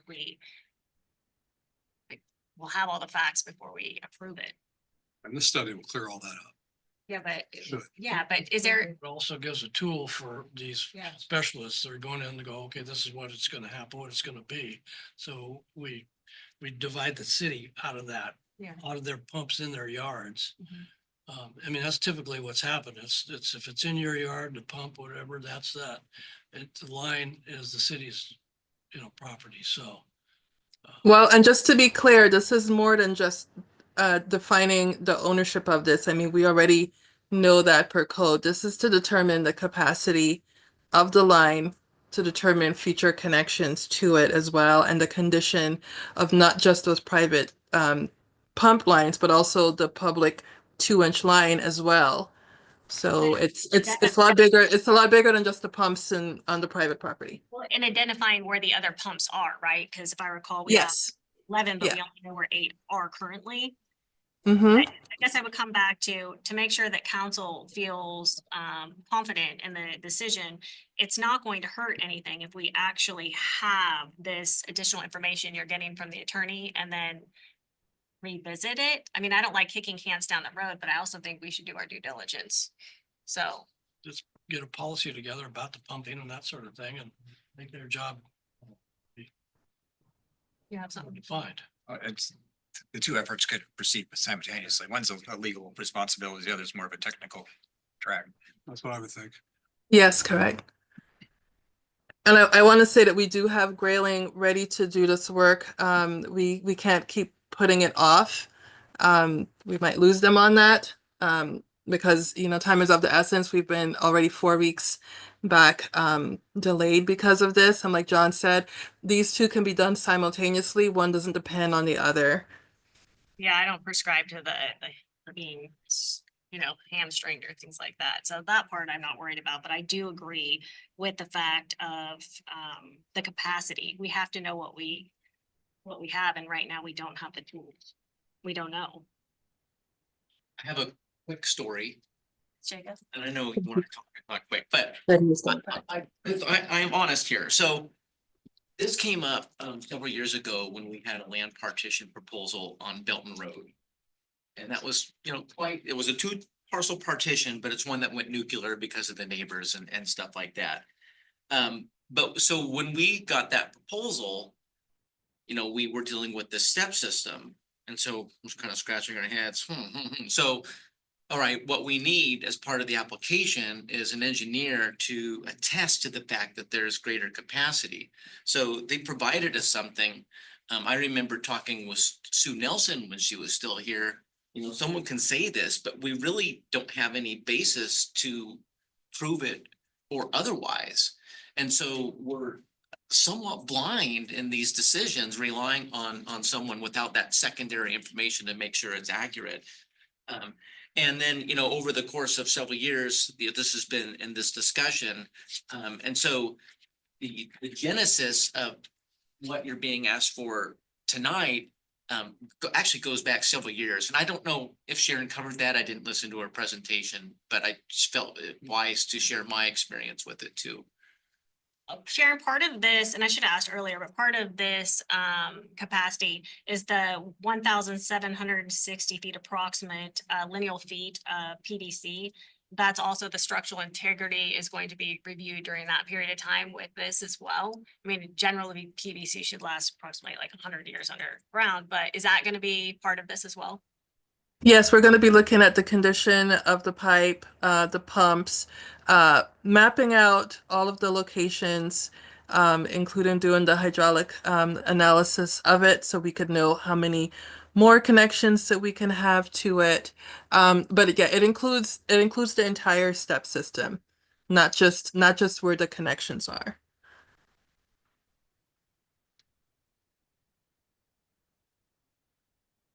Options for upgrades at the same time if it was going to be deficient for everybody that is considering hooking up.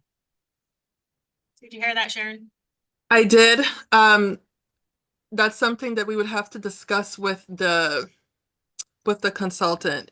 As far as my knowledge is, which is probably limited on step systems, they're not very scalable in terms of increasing the size or capacity of those lines. So they're pretty finite. So, I mean, we would have to look at rebuilding the whole thing.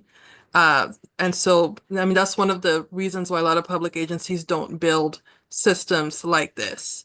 So it's pretty finite in terms of this is how much can connect to it, and that's probably all it's going to be unless we rebuild the system. Rebuilding it and then putting portions and increasing it would probably require having to do the entire 1,700 linear feet of pipe, which is going to be considerable. That was my angst in the whole thing. It's like, well, you got X amount of lots. Is that going to put us into the upgrade? Right. Thought that could be easily answered or We don't know how many lots. we'll spend. Go ahead. So we had a motion, a second, Counselor Sundin. Aye. Counselor Aye. Gibson. Counselor Howard. I as well. Sharon, thank you for all the time you spent today and your presentation. It was much appreciated. Thank you so much. It's number 5. No.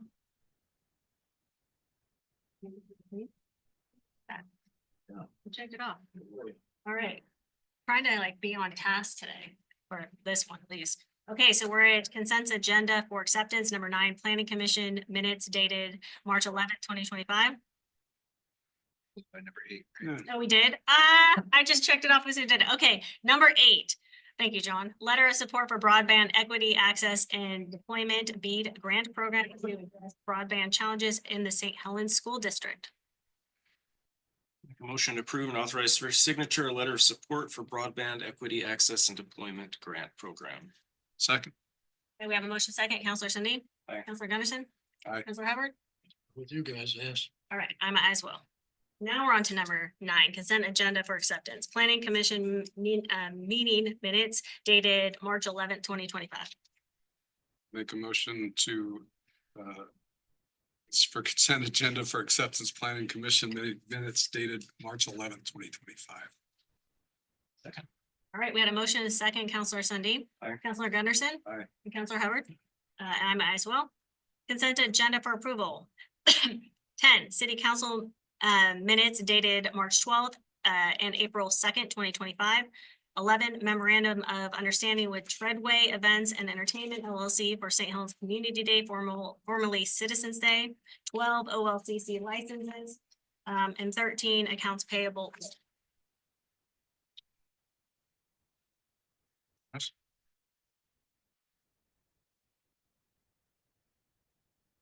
Make a motion to accept consent agenda for approval line items 10, 11, 12, and 13 is read. All right, we had a motion and a second. Counselor Sundin. Aye. Counselor Gunderson. Aye. Counselor Hubbard. And I'm aye as well. And then that puts us to work session. Those all, so work session action items. So we had the Amani Center. We had, that came up during our work session today.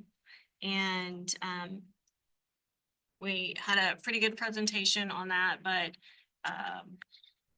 kind of left wondering what exactly they were looking for. I understand what their cause is. It's really, you know, the vital part of the community, but you know, maybe we consider for them to get their budget together, understand what their fees are, and then them to come back and present to us, you know, some of like an actual monetary amount based on what their fees and how we can help them like we did in the past. So I don't know, how do you, and somebody feel about that? Or do you guys have an opinion? Counselor Hubbard? Do they serve all of Columbia County? They do, okay. Gunderson? Thoughts? Let's do what we can do. I just don't know what that is. Right. I mean, it sounds like the waiving of the building permit fees and the STCs are not all that feasible. The STCs is more challenging than the building permit fees. And they've been in talking about that. We know that or at least my discussions with the building official, that it's about a $60,000 bill for the building permit fee. So. Wanted to, you could waive a portion of that if you want. Whatever monetary amount. Yeah. But we don't actually, is that steadfast, is that exactly how much the building permit is? It's in that range, yeah. For this particular project or for most? Like you're just speaking for this one? That is big. It's a $5.2 million building. Okay. Yeah, it's a big building. So But that you have to, those funds have to come from somewhere else. the STCs do, buildings. Permits do not. Yeah. I'm okay with that. I mean, if that makes sense. Well, it's not. But it's also been a very slow year in the building department, and Yeah. covering expenses can be really challenging this year. I just don't like to throw an arbitrary number back. I would like for them to present to us what And they're. I didn't get the sense that they're asking for an answer today either, so. Yeah. Is there any way we could direct staff for them to come back at a later date and give us more of a conclusive request that agreeable to everyone? Yeah. And then staff reports also came up today. We've started that new initiative trying to get information, but we're also trying to take away a lot of the burden of the staff that's been cumbersome with all the different presentations. That they had, and so we've been doing this now, I think for like a month. It has come to our attention that maybe would be more beneficial for staff. And less cumbersome, and unless there was something coming up, and then we could request staff to be here. So do you think we could come up with a general consensus that we can move these to a quarterly basis? So that, I heard two things. I heard every other month and then I heard quarterly. well, what would we like to have happen? I'm fine quarterly unless something else comes up. I think that's, then they can bring it to us if we need to talk about it. It's appropriate. Should save a lot of time. I mean, the fact that we can request anything, like when we would like to, or have them come present to us if there's stuff going on with any of the developments or things like that, I like that. But I mean, I'm looking at, you know, the parks, or the recreation or the library. It's like, we're spending a lot of time on these reports. Is it necessary to do that every month? I don't think so, and I would like to think that if something did come up and they needed to address it with us, that they would just get on the agenda. So consensus quarterly? Quarterly, that'd be fine. Sure. So we have a general consensus that we'd like to offer staff reports quarterly. However, you guys are doing that on the rotation, and then we can continue to get feedback if we need to improve the process, improve the form, the reports or whatever. So it's easy for staff and we still get the information that we need. Has everybody had a chance, Kathy, to use the new format? Yes. Another item is the so it doesn't seem like we bottomed out as far as the reports and presentations for the boards and commissions. It came up a while ago on when and how they present to us. It's kind of in the same thing, right? So how often are boards, commissions, how often are they presenting right now? Annually. So That did come up this week in the Parks Commission meeting. At least one commission member wasn't a big fan of this idea because he says we only get to see you once a year, and that's kind of our time to present what we've been doing all year. So they felt like that wouldn't be adequate time. what do you mean by time? Like, what are you saying? Like, do the They're used to a big PowerPoint presentation and the commission coming and sitting down and presenting everything they've done over pictures of their work parties, and at least one commission member likes that and would feel like it would be lacking without that. One thing I propose is, I said I felt like our joint meetings with the planning commission have been very successful. I said, if the Parks Commission feels like that would be beneficial, then that's something that they could propose, and we could look at once or twice a year meeting with them as a group. And I think they liked that idea because we haven't had anything like that. And like I say, they feel like they come and they have just a few minutes to answer questions and then they're done. So I like that Could idea. we do like a collaborative one, like the joint planning, but also they can present to us at that time and then we have. Yeah, fold them together so we can ask questions and they can do their presentation. he seemed favorable to that. So if you guys are up for that, adding a couple more meetings to your calendar. I think it would be beneficial. I think they'd like. I've it. enjoyed our meetings with the planning commission, so I think it would be good to everybody get the opportunity to know them and get them the opportunity to know you. I guess that I was still under the impression that they were still going to do the presentations when they came in, right? See, and I don't know, and Kathy, maybe, I don't know if they've had any guidance yet on what's expected or. I was waiting to hear back. Yeah, from- we did, that's what we're doing right now. We need to Yeah. provide some type of guidance on what we would like to have. I like the joint idea.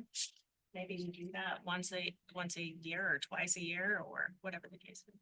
I think that's a great idea to do it at least once, but maybe twice, not quarterly though. Yeah. Maybe twice a year would be great.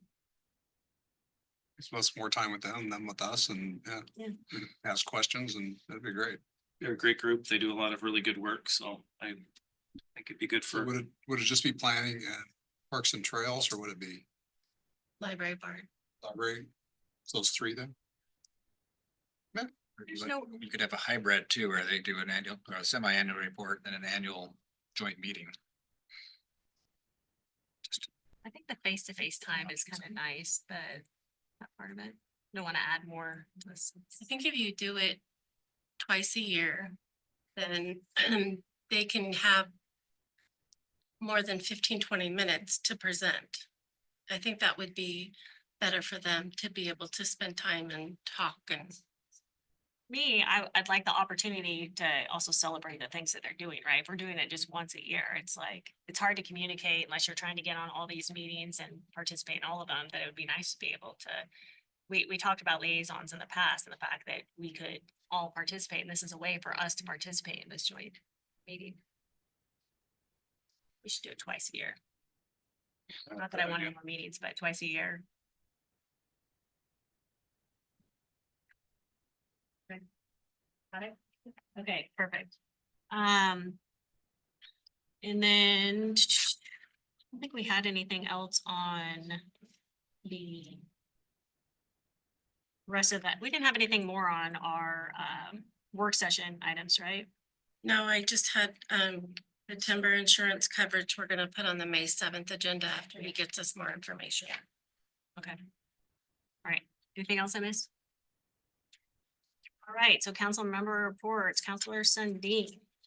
All right, so speaking of staff reports, I just wanted to thank those that put time and effort into those. I think they are very helpful.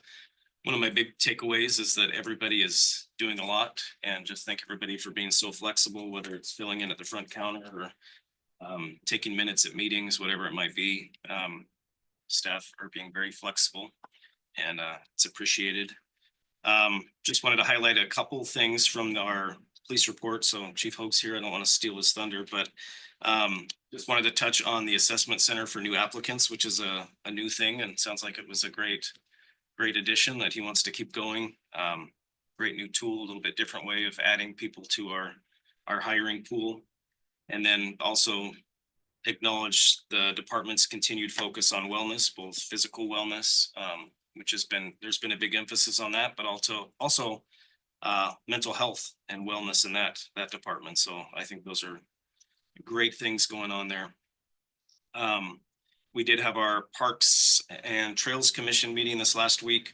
One thing that they're kind of doing on a trial basis right now is they're coming up with a new assessment tool. So each member of the Parks Commission will visit a park probably on a monthly basis and just fill out, right now it's a paper sheet, but they're looking at doing some kind of Google form or digital version.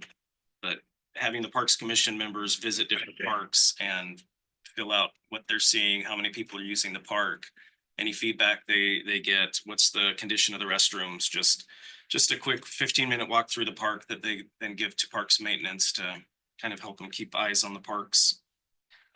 We had 2 work parties this last weekend at Nob Hill Nature Park, and then also the Japanese Gardens area at McCormick Park. And in just a few hours, there was enough volunteers that they put in more than 50 hours of volunteer work. So did a lot of good. Also, speaking of parks, I want to recognize the Kiwanis Daybreakers Club, who for more than 20 years they've done the primary maintenance at Walnut Tree Park, which is, I can't think of any parks that are smaller than that one. Probably our smallest park in St. Helens on the corner of White Way and Columbia Boulevard. But they've done the mowing and the weed eating there for, like I say, more than 20 years. And they're at the point now where they're not able to do that as much. So they're going to be backing off of that a little bit. And our Parks Department's going to pick up the slack there a little bit. But just want to thank them for all the work that they've done. Their volunteers have done for many, many years. And then also on the parks topic, I want to thank Jenny for your time. Took me on a little tour down here through Columbia View Park and showed me some of the new improvements and some of the things yet to come. So exciting to see and exciting to know that we're almost to the finish line. And then last thing, you asked for a little bit of a history lesson last time. So I'm going to ask you guys, what do you know about the McCormick family? Anybody? Yeah. So 2 brothers, Charles and Hamlin McCormick, moved to St. Helens. So you might know 1904, pretty devastating fire down here on the waterfront, and the sawmill burned to the ground. So 2 brothers moved into town, Charles and Hamlin McCormick, and restarted the lumber mill. They also built a shipyard on the tip of Sauvie Island. They had a little bit of helped a little bit in starting the paper mill. They had a broom handle factory.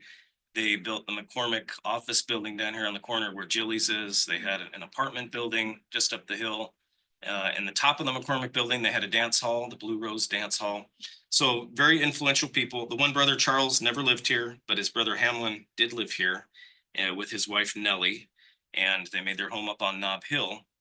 And their country estate, what is today McCormick Park. So when they wanted to get out of town, that's where they would go, is to McCormick Park. So you've heard me talking about the Japanese Gardens area of McCormick Park. every time it's mentioned or shows up on social media, people say, I didn't know we had anything like that. So Mrs. McCormick was very active in the St. Helens Garden Club. So she created a Japanese style garden at McCormick Park, just directly behind the Veterans Memorial. I'm now it's look just like a big pile of weeds. But if you dig around in there, there's still some Japanese maples, some rhododendrons, azaleas, some things that still bloom in there. So the Parks Commission is working really hard to try to get in there and restore that area, revive it, refresh it. Would be a beautiful backdrop to the Veterans Memorial there to have something nice behind it to look at. So that was part of the discussion last week too, is just looking at ways to create interest. Because every time it's brought up, people are interested, they want to work on it, and then we have our work parties and very few people show up. So it's just maybe talking with Crystal and getting the word out there and seeing what we can do to bring that back. But McCormick Park, like I say, it was 70 some acre country estate of the McCormicks. They had a swimming pool there. If you look behind the Veterans Memorial today, you can kind of still see the outline of the pool in the ground, and a bathhouse, and they would host the garden club there every summer, and employees from the sawmill and all kinds of stuff. So that's where the name McCormick comes from. Cool. There's your history lesson. Thank you for doing that. That's awesome. I appreciate that. Learned something new today. I didn't have anything to report, and I really don't now because I can't top that, so Yeah. I'll just back out. That's a good one. Counselor Hubbard, I can't do anything near that. our, Maybe you should go last. yeah, especially if you're gonna have these history lessons, right? I love these history lessons. Okay. I mean, I would never have thought that. That's great. Is there gonna be stuff that's in the history museum and stuff they open? I'm like, how would We've got a lot of stuff on the McCormicks, so. awesome. I would love that. Okay, well, I want to begin by thanking Kathy and Lisa for always having our stuff together and being so organized. It is very much appreciated, and all the technology stuff you guys do over there, appreciate it as well. Public Works, the police department, all the city staff for all their continued hard work that they're doing on a daily basis. I just wanted to point out, it was on social media, but the city water test came back. That was something that came up quite often on social media, was like, does the city have tests? They do, we do, and they're posted online. So go to the city's website and you can see the water testing on there. So I like the fact that it's in one spot. I already did today, but I do want to give another shout out to Crystal King, because with all the construction that's going on down here, you know I'm fielding a lot of questions and trying to get answers from, local businesses and citizens. And it's really nice to be armed with accurate and factual information that we can pass on. And I think she's doing a great job in the newsletter, and then just generally providing that update to us. It's been pretty busy couple weeks. So I did, I mentioned that the Oregon Tourism, Governor's Tourism event was going on this week, so Monday, Tuesday, and today. So I attended a meet and greet event on Sunday, which I got to meet a lot of the Travel Oregon folks, and they are very excited about tourism. And it was interesting to talk to other folks that, are like size in their municipality and population. And so it was nice to see the things that they're doing and getting a little other insight. Although that's not my swim lane. They talk a lot of acronyms that I honestly don't know what are at this point, but I'm gonna work on trying to figure it out. And then I did attend a couple days of the conference. So nothing I really took away from that per se, because again, that's not what I do for a living, but it kind of rubs on you when people are so excited. I also attended the most recent library board meeting this week. And that was nice to get to hear what they're up. I mean, they're up against a lot of concerns with funding and grants and things like that. And Suzanne's doing a phenomenal job and keeping everybody updated.